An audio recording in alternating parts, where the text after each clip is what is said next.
Hi, welcome back to Oops, my bad. Magic the Gathering.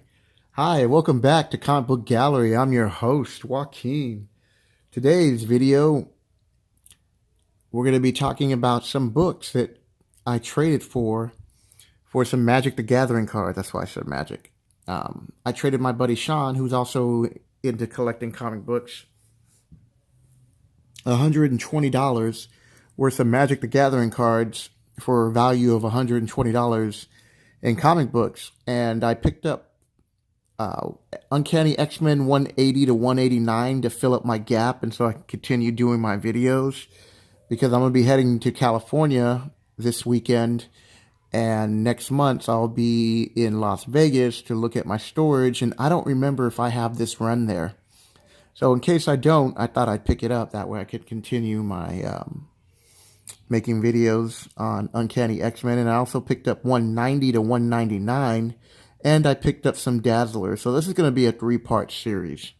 So let's start off here with Uncanny X-Men 180. What's a great cover, and the cover is related to the story. Actually, it's kind of a climactic ending. Nah, I'm just kidding. It's not that serious, but it does have some resolution towards the end because Professor X, it starts off with Professor X. You see him playing like basketball. Now he's able to walk. He's, enjoying being able to move around. He starts talking with Storm, and Storm's having problems.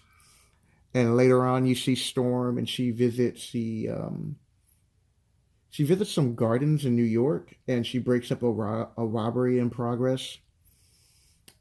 At one point, Kitty Pryde and Doug Ramsey, she confides. Kitty Pryde tells Doug that she's kind of scared, or she's a little bit troubled with Storm's recent change.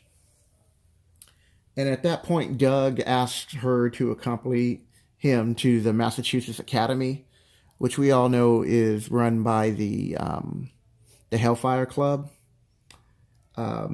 Meanwhile, back at Xavier's Institute, Colossus is getting a little jealous that Kitty is spending all this time with Doug, who's similar to her age and has similar interests, and he's starting to question if she still even loves him or is interested in him. And at one point, Storm just swoops Kitty up, just like you see here in the cover, and they hash out their problems, and they make up. And Kitty Pryde and Doug, they take off to Massachusetts, and meanwhile, the rest of the X-Men are summoned to Central Park because they notice that there's this strange structure, which I thought was funny because this is the intro into Secret Wars. It's like, hey, here's this building in the middle of the park that never was here before. What is it for? What's it do? I don't know, but let's walk in and I'll find out. Shouldn't we, try to get the Fantastic Four, the Avengers, or somebody to try to figure it out? No, let's just walk in. And that's how they end the book. So the X-Men are going to Secret Wars, and they tell you, stay tuned to read the rest of what happens, pick up the issues, and it starts. Now, in issue 181 here, they let you know that a week has passed in time while they were there. And they get dropped back in Tokyo, or in Japan. And so they're dropped back in Tokyo. Lockheed comes back with them, and apparently so there's this huge dragon. Sunfire makes an appearance. They're battling this dragon. At one point, Professor Xavier, some debris from a building falls on his leg, and he starts freaking out. And it's like he sends a psychic signal to everybody, but it's like really loud. It's like the equivalent of all of a sudden you're just nice and peaceful, and then a loud noise just pops off. That's how it was. And so Wolverine tells Charles Xavier just to chill out, basically. And Colossus goes and digs out the professor, while Wolverine, being instructed by Professor X, to help find all these people. Even though Wolverine has enhanced senses, Professor X is guiding him to the people who need the most help. And at one point, he finds a woman, and she's dying, and so he lets her know, I'm gonna be here, and he makes a promise that Akito, I know I'm mispronouncing her name, that she would always take care of her. And so Lockheed goes up to this a big adult dragon and starts talking to the dragon, and the dragon is kind of confused about what's going on, and Lockheed just blows fire on his nose, and then the dragon flies off. And that's pretty much how the story ends. Also in the story, Senator Kelly proposes the Mutant Control Act in Washington, and that's how they end that issue. It's kind of weird, you know. They're in Japan, meet Sunfire for a moment, and they fight a dragon, and then dragon gets breathed on by a little bit of fire from Lockheed and gets his feelings hurt, and he's like, "Well, I'm leaving," and so he does, and that's how we end that. Most of these books that I traded for my friend are in like very fine, I'll say, condition. Maybe even a few near mint. But this is not a near mint. I mean, we're talking maybe this is good. Maybe like a 6.0, I'm hoping. But this is not a book I'd had to have sent to be graded. But this is Uncanny X-Men 182.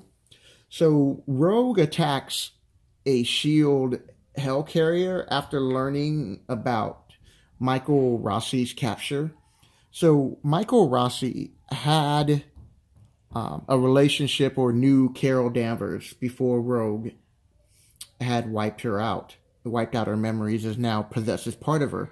So she was going in and she rescues him, and Rossi was searching for info on the Hellfire Club when he got caught, and Rogue goes in there and she rescues him. So the issue is about her rescuing him, dealing with, at the end, Rossi confronts her, like, what did you do to her? And she's like, well, there's still a part of her inside of me. And he like slaps her and tells her that what she did was a despicable act. I'm just paraphrasing at this point. I'm just trying to go off my memory. And at the very end, Nick Fury decides to call an all-point alert on Rogue, because pretty much she broke into the helicarrier, and he didn't think that was cool.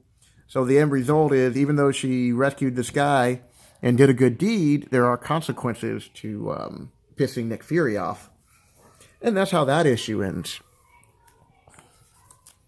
Oh, so there's a reason why I have this book open. Excuse me.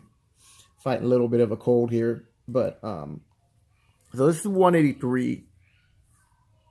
And as you can see, Colossus is fighting Juggernaut. I love this cover. Oh, this was a classic cover for me. So, one of the setbacks from, Secret Wars was, I don't even want to call it a setback. I'm looking for another word, but,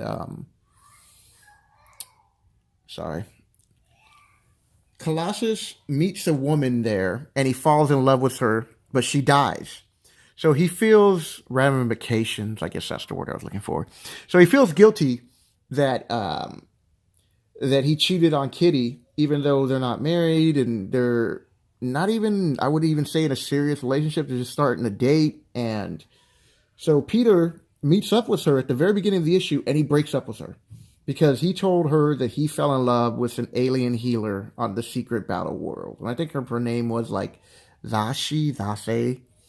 I know I'm jacking up her name, but so Kitty Pryde is tore up about this. Everybody knows.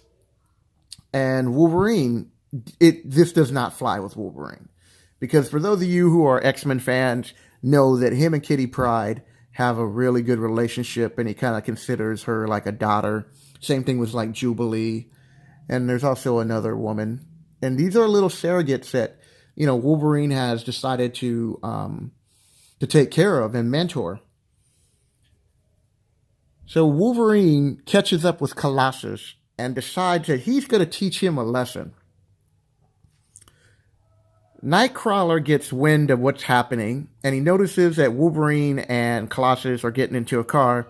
So Nightcrawler jumps in and says, "Hey, where you guys go?" He's like, "Well, we're going to go to a bar." And he's like, "That's cool. I'll buy you guys. Let's get some drinks."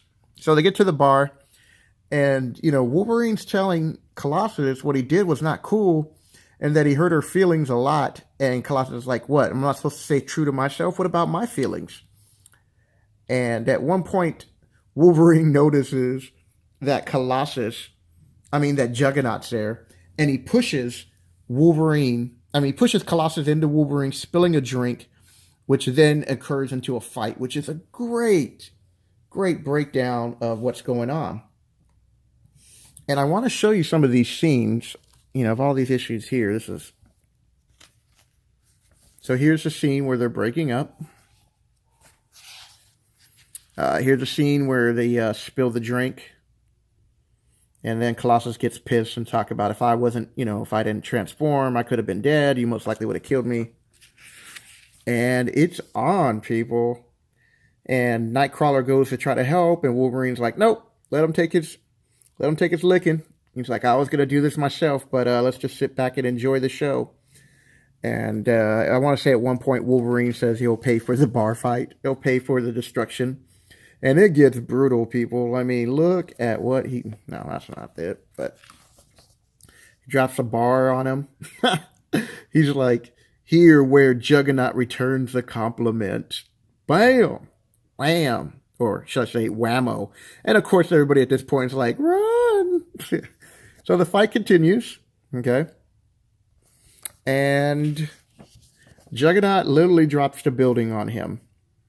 He then sees Nightcrawler and Wolverine, says, "We have the issue." He's like, "Nope." And he pulled out a wad of money. And this pays for the damages. Now, Colossus, right here, gets really upset. And so he's like, "You let me fight him alone? You didn't even try to stop him?" "Yep. We're the X-Men. We're supposed to stand by each other." "That's the theory. But you betrayed that trust." "Oh, yeah? We stand together, is that right? Through thick and thin, no matter what?" And here's Colossus. He's like, "Yes. We go to the wall for each other. Yes. Pay any price, make any sacrifice, even our own lives, even our honor. Yes. Like Kitty did for you." And you can see that this is really bothering Colossus. And he's like, "She's 14, Peter. But to save you, she agreed to marry Caliban and join the Morlocks. If Caliban hadn't released her from that vow, she'd be there today. You never even said thank you. Food for thought, eh?" And then they tell you the issue right there, what's going on. And, Nightcrawler's questioning his decision. And he's letting them know that, hey, what he did was wrong, and he's got to own up to it. He's like, he owes her, girl, a blood debt, obligation, and he welched. Anybody can do that to someone wait a minute. A body can't do that, especially to somebody they love. More so to someone they respect. I'm glad he had to learn the lesson, learn the hard way. It's a taste of what he did to Kitty. He knows now what he did. Next time, whatever the outcome, he'll act from choice, not ignorant. So Wolverine there is laying on the serious knowledge and wisdom. And then you get a little cameo here of Selene. And so I just thought I would take that and break that down a little bit and show people why you should be collecting X-Men and, reading these Chris Claremont runs because they were so good. Here's another cool cover.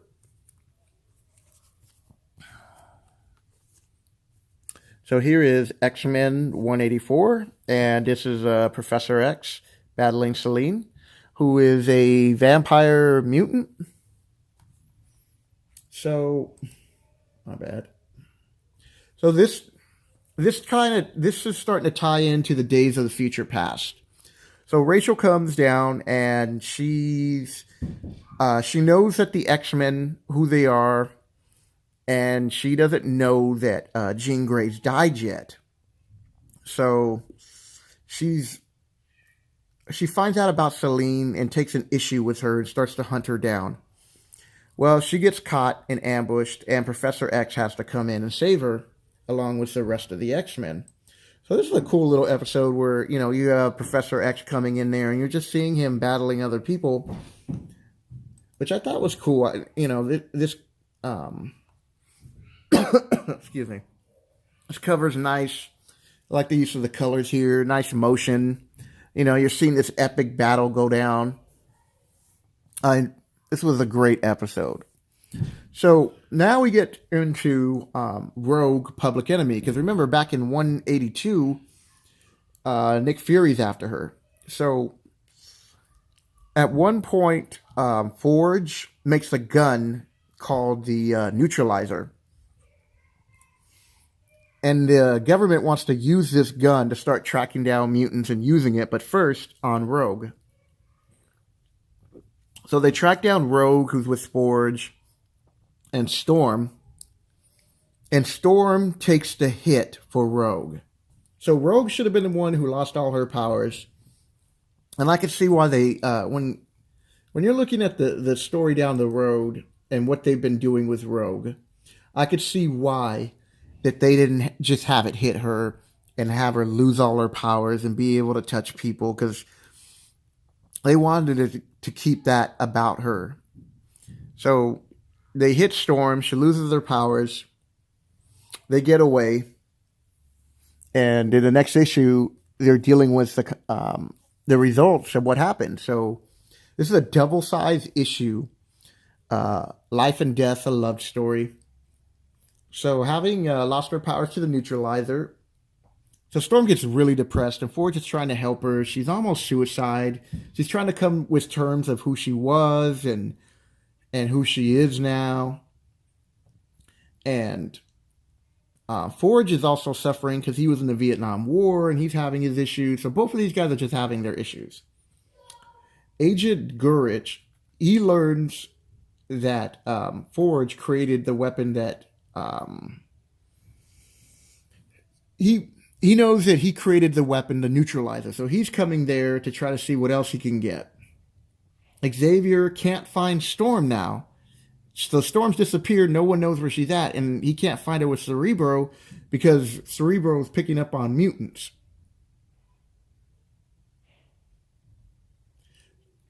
At this point, Rogue goes back, and she's trying to go back and get the help of the X-Men because she needs help with the situation that's going on. In the next book, I'm sorry, I'm just kind of just trying to remember as much of this as I can. It's been a while since I've read these books, and I started reading some of them last night. And I'm just trying to remember vaguely a vague account of it. So here we go. X-Men 187s. There's these beings from Limbo called Wraith.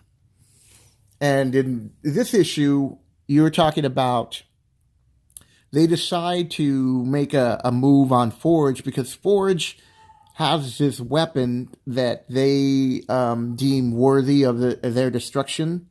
So they figure there's only a matter of time before the weapon makes the right adjustments to kill them or to make them leave the prime material plane here and go back to Limbo.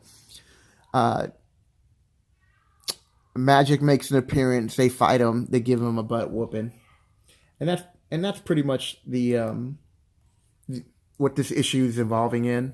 And Storm's still dealing with the loss of her powers.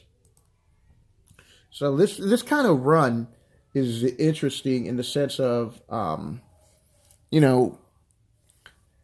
you went from issue 80 of just things are going down to boom, they went to Secret Wars, and you read Secret Wars, and they continued the story right from there. And I think Secret Wars continued while X-Men was still going on. I don't remember offhand, but I want to say it did. I don't think they took a break. They just said, "Hey, just read what happened to him in Secret Wars," and and so we have like Storm losing her powers and Rogue having her own single little story that involves Carol Daniels. So they're really like just moving in different directions, but kind of keeping a continuity. That's what I liked about this so far. So 188 here, Legacy of the Lost. Rachel Summers convinces, I want to say that one. Yeah, Rachel Summers is trying to track down Celine. She takes personal issues with her. And at the very beginning of this issue, she finds out that her mom died. And she freaks out. And she gives them a glimpse, once they calm her down. She gives them a glimpse of what's happening. You know what? I should show this one too. So she lets them know that how they all die, in a sense, which is kind of sad when you're, reading the book and you're like, wow, this is how. Because even though they thought they had stopped the future. Oh, wait, I'm sorry. Oops. This is a continuation of Wrath. I am so sorry about that. Totally forgot about that. So Nightcrawler here, he goes and grabs his girlfriend Amanda, who's a witch. Forge here, he has an assistant who's, I want to say he's Navajo, and he's trying to deal with these spirits. And all kinds of people. And here's Magic coming in. I forgot that this was a two-parter. And here is where they're having a discussion of, what the X-Men should be. And Storm wants to leave. So she finds out at the end. Okay, so I was right about this part at least. So she finds out at the end that her mom died. She's like, no, that can't be. That future can't be. And so everybody's freaking out. And she lets them know about, the days of the future past. And even though that they had stopped it a while ago, something still went wrong where that situation happened. So Colossus finds out that him and Kitty Pryde get married. Professor Xavier gets killed. And so right here, they're kind of like thinking about Colossus kind of has hope that him and Kitty Pryde one day get married. Nightcrawler's like, man, what are we doing this for? Type of situation. It's like, what's the point? They just want to kill us. No matter what we try to do, no matter how many times we save the world, mankind's always trying to kill us. Rogue is tripping that they don't even mention her, so she doesn't even know if she died. Professor Xavier here is crying because he's like, all my hopes, all my dreams, thanks heaven and Rachel's future, I did not live to see them turn to ash. And she ends it with a message of hope, like, that's why I came back, to try to stop all this. And so at the end, they're here, they agreed to stay here for the dream. And I thought this was a really good episode in the way, I love Chris Claremont's writing. And this story arc that he was writing about, I wish he would have just extended Days of Future Past to at least an issue one more, or hopefully have it 4. But, I thought 2 was just a little bit too short. And now here in 189, so Rachel Summers has a thing for Celine. She's always had a beef with her, and she does not like the fact that she goes around and kills people. So she convinces Amanda, I think it's another Amanda, who is a New Mutants and codenamed Magma. And she convinces her that they should track down Celine. So they go down to the Hellfire Club where Celine's there talking about how she should be a member. You know what? I should show some pages on this because this is This is my favorite run of the X-Men. You know, especially 1 to 200. Okay. So, I know I say so a lot, sorry. So she's up here at New York, and I just said it. And she's here at the Statue of Liberty. And they do a little brief story here where she has memories of being a hound. Okay, and she's just pointing out mutants, and she points out mutants, and then they gun them down. Right. Yeah, that's not that important. Blap, bloop. Okay. So, Lady Selene is here, and she's talking to Sebastian Shaw. And Shaw's like, well, you got to prove who you are, basically. And she's like, that's, my lord, will be my pleasure. And he's like impressed with this attack right here. And Sebastian Shaw's powers, he's like, my escape was a very near thing. I absorb my strength from the kinetic energy of blows struck against me. The harder I'm hit, the more powerful I become. But Selene's attack was a passive. Attack, the kind most likely to defeat me. Was it luck? Was it a lucky coincidence? Or does she know my weakness? Whatever, she made her intentions plain. I took the liberty of repairing your throne, Sebastian, and sits on it as if it's already hers. So they're having this discussion. She disappears. He asks Teresa, did she like teleport or something? He's like, no, she just kind of like hypnotized us for a second and then just moved away. She tricks Rachel Summers into thinking that that's her who attacks her, but it's really Amanda.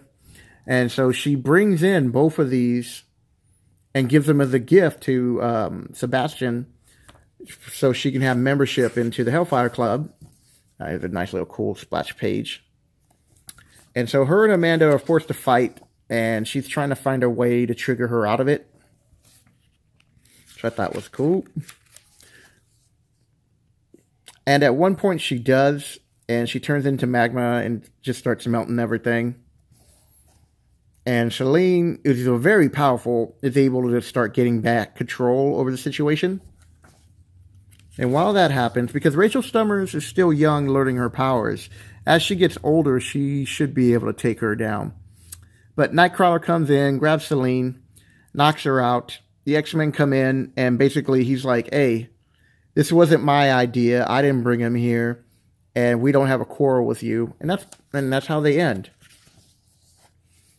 Rachel talks about her mom and how she doesn't want to go out in public in these sexy maid outfits. So she changes their clothes using telekinetics. Excuse me. And she rearranged them.